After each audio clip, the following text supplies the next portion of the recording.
The public recognizes that there's a mess. The abysmal approval ratings for Congress are not without justification. Members of the public know that something is seriously amiss, but they really don't know how to analyze the specifics of the problem, nor is there a readily apparent solution.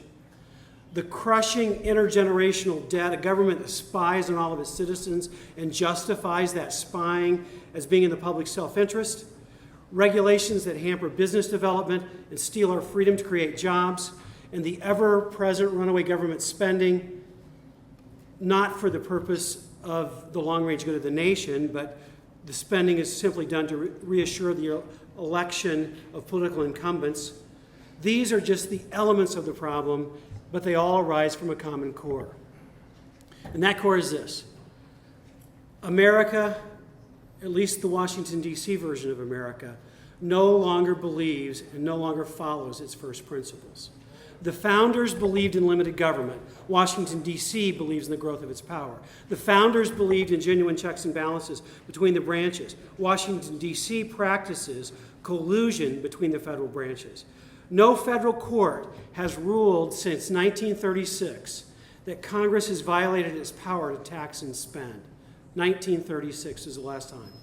And that year was the famous threat by FDR to increase the size of the Supreme Court, to pack the court with a phalanx of New Deal advocates.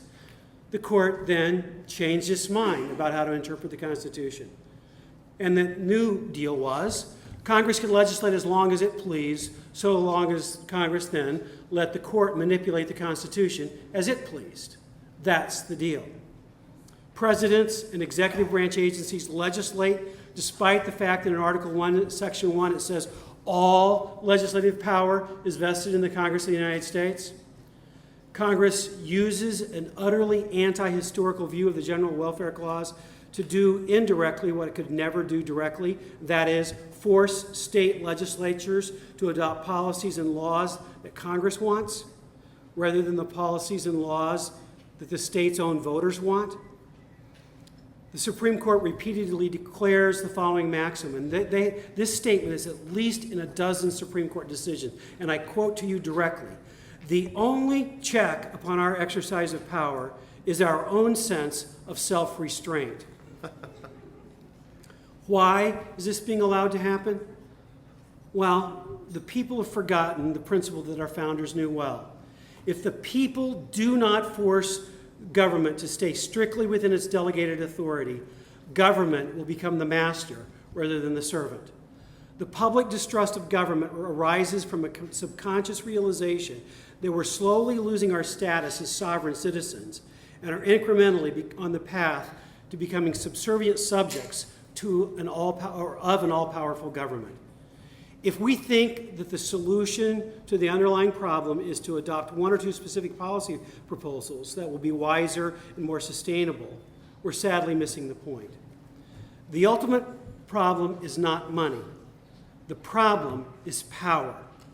Washington, D.C. is exercising power that the founders never gave any government, much less the federal government. And don't take my word for that conclusion.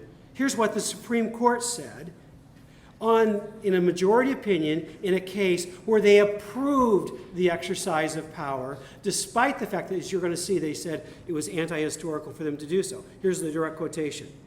"This framework has been sufficiently flexible over the past 2 centuries to allow for enormous changes in the nature of the government. The federal government undertakes activities today that would have been unimaginable to the framers in 2 senses. First, because the framers would not have conceived that any government would conduct such activities.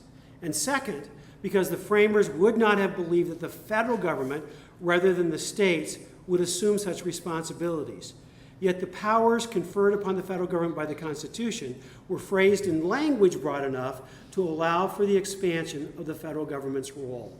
For those of you keeping score, that was from the majority opinion in New York versus the United States in 1992, when they upheld this federal expansion of power. Ladies and gentlemen, Washington, D.C. is abusing its power and enslaving our children and our grandchildren in unsustainable debt. And the people are so frustrated with this abuse of power.